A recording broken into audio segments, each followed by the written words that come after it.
Tout est bien qui finit bien. L'NJS Amakori coloré, plein d'effervescence et vibrant au rythme de la fin des 8e Jeux de la francophonie.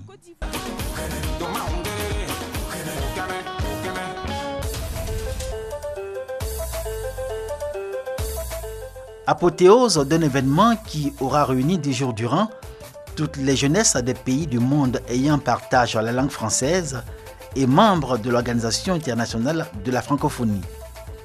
Quand l'hymne national de Côte d'Ivoire, pays organisateur des 8e Jeux de la francophonie, retentit pour s'achever allègrement, celui du Canada est aussitôt entonné sur le temps consacré à la communion et au partage. Cette exécution des hymnes de la Côte d'Ivoire et du Canada laisse entrevoir le passage de flambeau entre les deux pays. Le Canada, en effet, va abriter les prochains Jeux de la francophonie, les 9e du genre, dans la ville du Nouveau-Brunswick en 2021. Les lampions des 8e Jeux de la francophonie se sont éteints dans une ambiance de fête. Francine Landry, ministre de la francophonie du Nouveau-Brunswick, a été faite reine des prochains Jeux de la francophonie par le ministre en charge des Jeux en Côte d'Ivoire, Robert Begré-Mambé. Elle a également reçu le drapeau officiel des Jeux qui consacre l'acceptation du Canada Nouveau-Brunswick à accueillir dans 4 ans toute la grande famille francophone du monde. Cette famille, dans toute sa diversité, dit ce soir bye bye Abidjan, avec le regard désormais tourné vers le Canada pour des Jeux encore plus fraternels et le souvenir d'Abidjan qui marquera à jamais l'histoire des Jeux de la francophonie.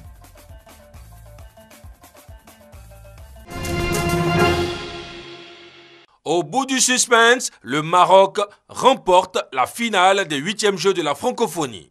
Au coup d'envoi, les Lions de l'Atlas réalisent une meilleure entame avec l'ouverture du score signée Sofiane Kine, prodige marocain. Et la pause intervient sur ce score. La Côte d'Ivoire finit par égaliser juste après l'heure de jeu, sur une action initiée par Akeloba.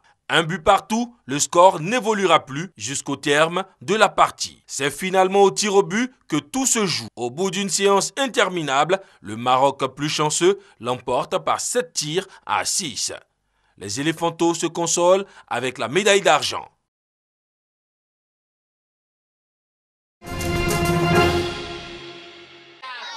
Huitième jeu de la francophonie, pour amener les enfants à y participer, des activités manuelles et éducatives sur la francophonie leur sont enseignées. La peinture, le dessin, le sport, le chant et la danse leur sont également dispensés. L'objectif de ce centre-là, c'est d'offrir un espace aux enfants pour leur permettre de pouvoir participer eux aussi à la francophonie.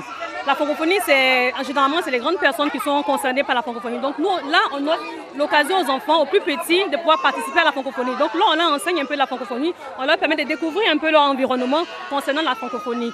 Et les enfants apprécient.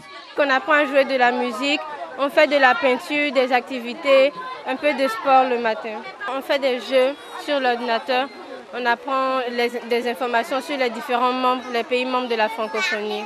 Si on saute aéré qui dit centre pour les vacances, on apprend à dessiner. Les jeux éducatifs apprennent certaines choses. Par exemple, ils nous apprennent à connaître mieux les animaux, à étudier les plantes, certaines plantes, à connaître les pays membres de la francophonie. Je suis très content d'être là. Et j'attends mes amis à venir participer à ce jeu. On apprend également des cours de secourisme aux enfants. Ils les assimilent bien. Si on mange un gâteau qui s'est coincé dans la gorge, on prend et puis on tape. On te prend comme ça, tu ouvres là, et puis on fait les 5 claques dans le dos. Que ça sorte. Ça ne marche toujours pas. On prend ta main et puis on appuie vers tes poumons pour que ça sorte. Le moniteur des cours de secourisme explique le bien fondé de ces cours.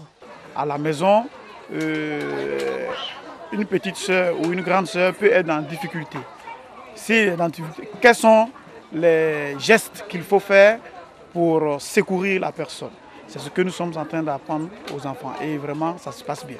Les parents se réjouissent de ce centre aéré qui améliore les comportements de leurs enfants. Je constate qu'ils sont en train toujours de répéter ce qu'ils ont appris. Ils sont en train de faire tous les gestes de secourisme Et ils ont aussi à parler de tous les pays qui participent à la francophonie. Et la peinture aussi, ils font des tatouages, ils sont très contents et connaissent tout ce qu'il y a comme animaux. Dès qu'ils voient un chat, ils sont en train de dire le miaulement, ils sont en train de dire tout ce qu'ils ont appris ici. Les parents souhaitent la multiplication de ces centres de formation pour des vacances saines de leurs enfants.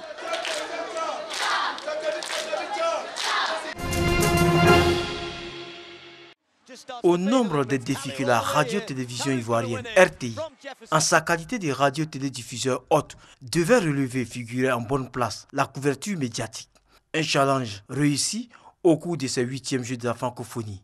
Le journaliste Patrick Montel, à la tête de l'équipe du RTDH France, a salué la qualité du travail abattu par les agents du média des services publics. On a réussi à créer une équipe, une vraie équipe. J'ai été particulièrement fier de travailler avec vous. Et notamment, tous les derniers résumés, c'est vous qui les avez faits.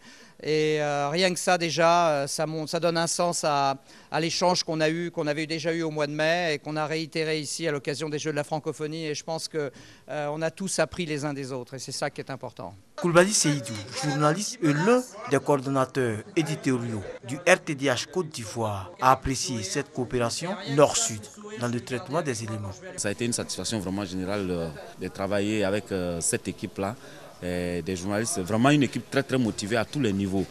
Et c'est une grosse expérience parce que nous aussi nous avons appris beaucoup au contact de cette équipe-là très soudée, à la tête de laquelle il y avait Patrick Montel. On peut le dire net, la RTI a gagné son pari de la couverture médiatique de ces Jeux d'Abidjan qui sont achevés ce dimanche 30 juillet après 10 jours de compétition sportive et culturelle.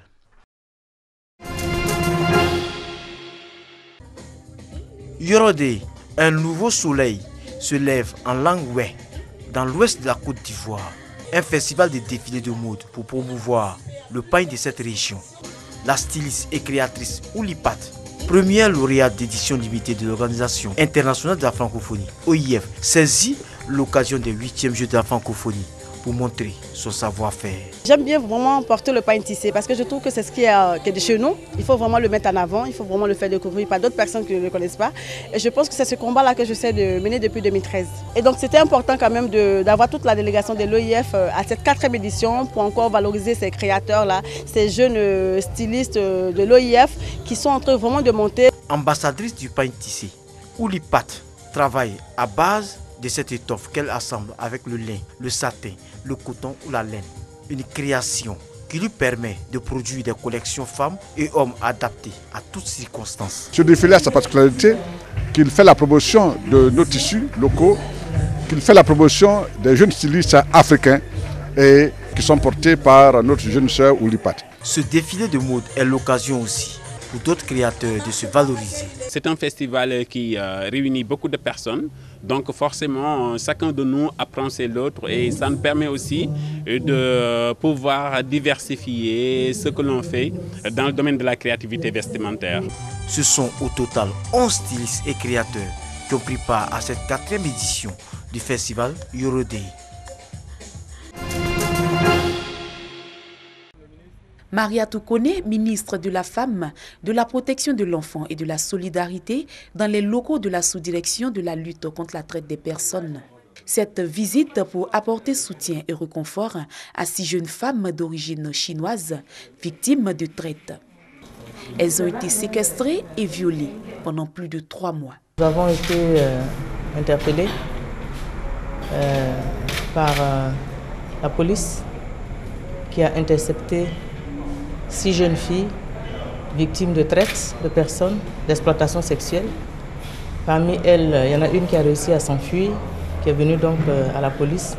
Et grâce à elle et à de bonnes volontés, les autres jeunes filles ont été retrouvées. Et voilà. Je suis donc venue voir ces jeunes filles, ce sont des jeunes filles d'origine chinoise, pour leur apporter quand même une compassion parce qu'elles sont vraiment traumatisées, elles sont en pleurs. Leur seule volonté, c'est rentrer chez elles. Mais leur passeport est confisqué. Donc la police est en train de faire mains et pieds pour éclaircir cette affaire. La ministre de la Femme, de la Protection de l'Enfant et de la Solidarité a par ailleurs fait savoir que le trafic d'êtres humains est interdit en Côte d'Ivoire. Nous avons une loi. La loi indique que les trafiquants doivent être emprisonnés. Donc je pense que nous sommes en collaboration aussi avec le ministère de la Justice et la justice fera son travail. Ces 6 jeunes femmes seront protégées par la police et hébergées par le ministère de la Femme, de la Protection de l'Enfant et de la Solidarité, le temps de poursuivre les enquêtes.